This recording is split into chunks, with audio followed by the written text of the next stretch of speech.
અક્ષરાનંદ સ્વામીની વાતોમાં સરસ દ્રષ્ટાંત આવે. એક ભાઈ એક બેનને, ટૂંકમાં ભાઈ મેરેજ થયા અને સંસાર પરિવાર હાલતો. બેન થોડાક માથા ભારે.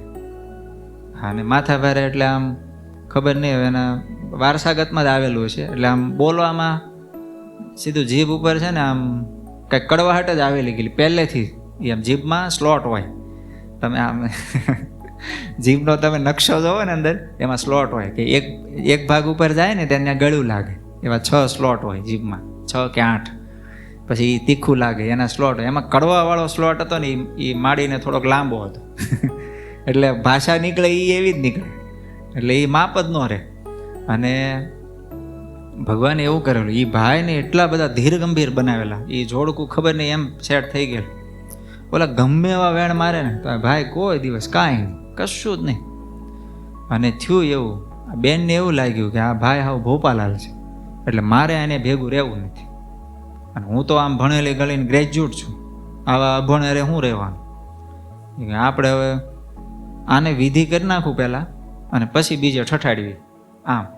અને પહેલાં બધું અત્યારે કેવું થાય, અત્યારે પહેલાં ઠઠાડ નાખે બધે, અને પછી કે મને છૂટાછેડા કરો. અને છૂટાછેડા થાય એટલું નહીં, જે ઓલી શું કે હિસ્સો હોય ને આમ બધું ધન સંપત્તિ એમાંથી આટલો ભાગ આપો ને એવું બધું અત્યારે થઈ ગયું. ત્યારે એવું નહોતું. એટલે આ માડીને એમ થયું કે આની ભેગું મારે જિંદગી પાર નહીં પડે. એટલે જૂના જમાનાની વાત. એટલે વાડીએ જતા હોય, વાડીએ ગયા, ઓલા ભાઈ વાડીએ ગયા ને આ બેન બપોર ટિફિન લઈને ગયા. અને ટિફિનમાં હારામાં હારું બનાવ્યું, સુગંધીદાર અને ભાવથી જમાડ્યો બેન. એટલે ઓલો ભાઈ આંચકો ખાઈ ગયો કે આ કંઈક ફેરફાર થઈ ગયો, કે આલો કડવાનો ઓલો ભાગ હતો એ ઓછો થયો, શું થયું આમાં કંઈ ખબર ન પડી. કે અને ખબર માળીએ તેથી એવું ભાવથી જમાડ્યું ઓલા ભાઈને. અને પછી એ ભાઈ કૂવાને કાંઠે ને ઓલો વડલો હોય, હા, તો ત્યાં ખાટલો નાખીને કે ઘડીક હું સૂતો છું, તું પાણી વાળે. એ પાણી વાળતા, એટલે આ જૂની વાત છે, આ બેનો પાણી વાળવા જાય. એ ભાતમાં આવે ને ઓલો ભાઈ ઘડીક આરામ કરે, તો એ ઘડીક વાળી પાણી વાળે, નીંદવાનું હોય નીંદે, આ બધી હતી પ્રથા હતી. અત્યારે તો કે ઓલો ભાઈ અત્યારે હોય ને તો આમાં બહેનોનો દોષ છે એવું નથી કહેતો, હું પુરુષનો દોષ કહું. ઘરમાં આવ્યા, રસોડામાં રસોઈ બનતી હોય, તમે કોઈ દિવસ ગયા કે ભાઈ આજ માનો કે કંઈક બહાર ગયા હોય, શાકભાજી લેવામાં મોડું થયું, ટ્રાફિક આવ્યું, કાંઈ પણ થયું, હવે થઈ ગયું મોડું ને આપણે એવું થયું કે આપણને ટ્રાફિક નડ્યું નહીં અને વહેલા હાર ઘરે પહોંચી ગયા. હજી એ વખતે બરાબર કંઈક ખીચડી ઓલા હું શાક બાક મૂક્યું હોય અથવા તો શાક સુધારતા, તમે કોઈ દી જઈને એમ કીધું લે હું લીંબુનો રસ કાઢ દઉં, લાવ હું મરચાં હું સુધારી દઉં, તું બફાઈને ત્યાં સીધો વઘાર મૂકી દે, એટલે મોડું ન થાય. આવું કોઈ દી કર્યું ત્યાં તો એ દોષી આપણે નહીં. એ બધા માનો વાડીએ આવે ત્યારે એ પાણી વાળી દે, તો એટલે આ ધર્મ નથી એમ. એટલે બે બાજુ છે. આમ આપણે એક બાજુ દોષ કાઢો એવું નથી કે. પણ આવી જ વાત બની. એટલે ભાઈ સૂતા હતા ને બેન ઘડીક ભાઈ આમ ઊંઘ થાય ને ત્યાં સુધી પાણી વાળવા ગયા ને પછી આવ્યા અને ખાટલાની હેઠે હાથ રાખી એક બાજુથી ઊંચો કર્યો ખાટલો, હાવ કૂવાની બાજુમાં. ભાઈ ગયા સીધા કૂવામાં, મારી નાખવા માટે કર્યું આ કાવતરું. અને ભગવાનને કરું કૂવામાં કાંઈક ડાળી બાળી હશે પીપળા પીપળાની, એ ભાઈના હાથમાં આવી ગઈ. અને બેન તો પછી આમ મલકાતા આવ્યા ઘરે ભાતું લઈ. અને આ બાજુ ભાઈ રાડ્યું નાખે. ઘડીક તો ન નાખી, બહુ બુદ્ધિશાળી માણસ હોય, ઘડીક તો રાડ્યું જ ન નાખી. એને એમ થયું કે ઉપરથી બધો ખળભળાટ વહી ગયો છે, પછી એને રાડ્યું નાખી. એટલે પછી બધા હાંજનો વખત થયો ને ત્યારે બધા નીકળતા હોય બરાબર ને, હવે રસ્તાને કાંઠે કૂવો, બધા નીકળતા એટલે પછી કોઈક 2 જણા સાંભળ્યું એટલે બહાર કાઢ્યા ને એટલે પૂછ્યું એટલે કેમ થયું પટેલ આ રીતે, તમે કેમ કૂવા? કે એમાં થયું એવું કે હું જાગ્યો ને બપોર સૂતો ત્યાં, હવે સીધો મારા જમણો પગ ઓલા ધાર ઉપર આવી ગયો, ત્યાં લીલ હતી બરોબર લપટાઈ ગયો. એક શબ્દ ન બોલ્યા એના પત્ની વિશે. અને પછી તો તરત ઘરે આવ્યા ને ઓલાને જોયું, ઓલી ડોશીએ, એને તો ફાળ પડી, એને ખબર પડી ગઈ કે નાખ્યા છે દાણે જ. એ બધી વાત બધી ખબર પડી. એક વાર એક શબ્દ પણ બોલ્યા નહીં. અને પ્રેમથી, એકદમ પ્રેમથી, શું બનાવ્યું છે આજ?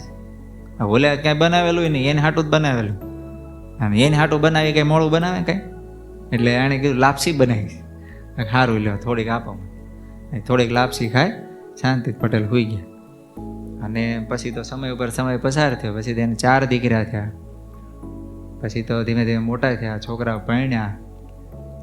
નાનો છોકરો પરણ્યો ને બધી ઉંમર થઈ ગઈ ભાભાની. પછી તો ખેતરે જાય નહીં, છોકરાને બધા વ્યવહાર સોંપી દીધો, બધા સંભાળવા માંડ્યા. નાનો છોકરો પરણીને આવ્યો, નાના દીકરાના વહુ આવ્યા એટલે પહેલી વાર પગે લાગવા આવ્યા. પછી આશીર્વાદ દીધા, અખંડ સૌભાગ્યવતી ભવ એમ કહીને દાદાએ આશીર્વાદ દીધા. પછી થોડાક દી થયા ને એટલે બધી 3 ભાઈ પરણ્યા ત્યાં સુધી વાંધો નહોતો, બધું આમ ઘર એકદમ વ્યવસ્થિત હાલતું હતું. પણ આ ચોથા ભાઈના ઘરના થોડાક ભણેલા ગણેલા ગ્રેજ્યુએટ આવ્યા એટલે એને પછી જેવું તેવું ફાવે નહીં. કાંઈ પણ થાય એટલે શું કામ કર્યું, કેમ કર્યું, બધા પ્રશ્નો થાય. એને કેમ આટલું જ મીઠું નાખ્યું, હવે આટલા શાકમાં આટલું જ હોય ભાઈ, એમાં કાંઈ ડબલો ન ઠેલવાનો હોય એમ, પણ તો એ બધા પ્રશ્ન થાય એને. એટલે દાદાને ખબર પડી કે કંઈક આ ઘરમાં છે ને પરિવારમાં કંકાસ કરશે, એટલે કે નાની વહુને સમજાવી દો ને તો સારું. એટલે બાબાએ બોલાવે એક દી, કંઈક પાણી બાણી દેવા આવે છે. એટલે વહુ બા બેહો અહીં. એ જૂના જમાનામાં લાજ કાઢીને બેઠા. પછી બાબાએ કીધું, આ તો વાર્તામાં છે, પહેલાં તો આવું થતું નહીં હોય, આવી રીતે વાતચીત તો નહીં થતી, પણ એક આપણે સમજવા માટે એણે એવું કીધું, બટા આપણે છે ને બોલવામાં ધ્યાન રાખવું, થોડું બને ત્યાંથી મૌન રાખવું. મૌન રાખવામાં એવી શાંતિ છે ને એવી બીજી ક્યાંય નથી. આવું દાદાએ ઉપદેશ આપ્યો. અને પછી દાદાને એવું થયું કે આમ તો નહીં સમજે, ભણેલી ગણી છે, એટલે ઉદાહરણ સહિત સમજાવું. જો બટા મારા જીવનની વાત કરું છું કે તારી સાસુએ મને કૂવામાં નાખ્યો, એકવાર આવું બનેલું, બધી વાત કરી, કૂવામાં નાખ્યો, હું મૌન રહ્યો તો આ 4 દીકરા થયા ને આ બધું જે અત્યારે સુખ શાંતિ તું જોશો ને એ બધું એમાંથી છે, નહીતર આ કાંઈ ન હોત. મેં આવીને ઘરે ડખો કર્યો તો આ વસ્તુ કાંઈ ન હોત. આવું એણે કીધું. અને 2 દી થયા, 3 દી થયા, હવે કંઈક હાહુ હોવાનો ડખો થયો. નાની વહુ હતી જ બોલકી, અને હાહુ વારે ડખો થયો ને એમાંથી વહુને રહેવાનું નહીં બોલી ગયા કે તમારા સસરાને નાખ્યા દી જ ને. અને પછી તો હવે આ વહુ જ્યાં સાસુમાં હોય એને તો શું મોઢું બતાવવાનું રહ્યું. એટલે એ ગયા અને કૂએ જઈને પડ્યા. અને પછી બધું ખબર પડી બધી. હવે આ જે ભાઈ હતા ને એને ખબર નહીં શું ડખો થયો છે કાંઈ. પછી તો સમાચાર આવ્યા કે ભાઈ છોકરાએ કીધું કે મારા બાપા મારા બા કૂવે પડી ગયા અને મરી ગયા છે, ને હવે આવી રીતે બધી વિધિ કરવાની. પછી બધું બાપા કાંઈ બોલ્યા ને શાંતિ બધું પતાવ્યું. બધી વિધિ થઈ ગઈ, 13મું પતી ગયું. અને પછી છોકરાને ઘરના બધાને બોલાય કે કાંઈ કોઈ વાત કરી હતી કાંઈ.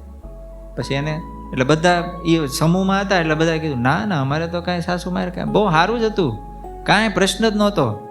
આ બપોરે સાસુમાં કૂવે પડવા ગયા ને બપોર સુધી તો હું તમને કહું જમાડવા મેં મારા હાથે જમાડ્યા. એક હોવ એમ કે મેં મારા હાથે જમાડ્યા અને અમે 2 આનંદ કરતા હતા. તો નાની હોવ કે નહોત મેં ઓલે હાડી ખેંચી હતી કે અમે 2 મસ્તી જ કરતા હતા, કાંઈ એવું હતું જ નહીં. પછી ઓલા સમજી ગયા કાંઈક બીજો પ્રોબ્લેમ છે.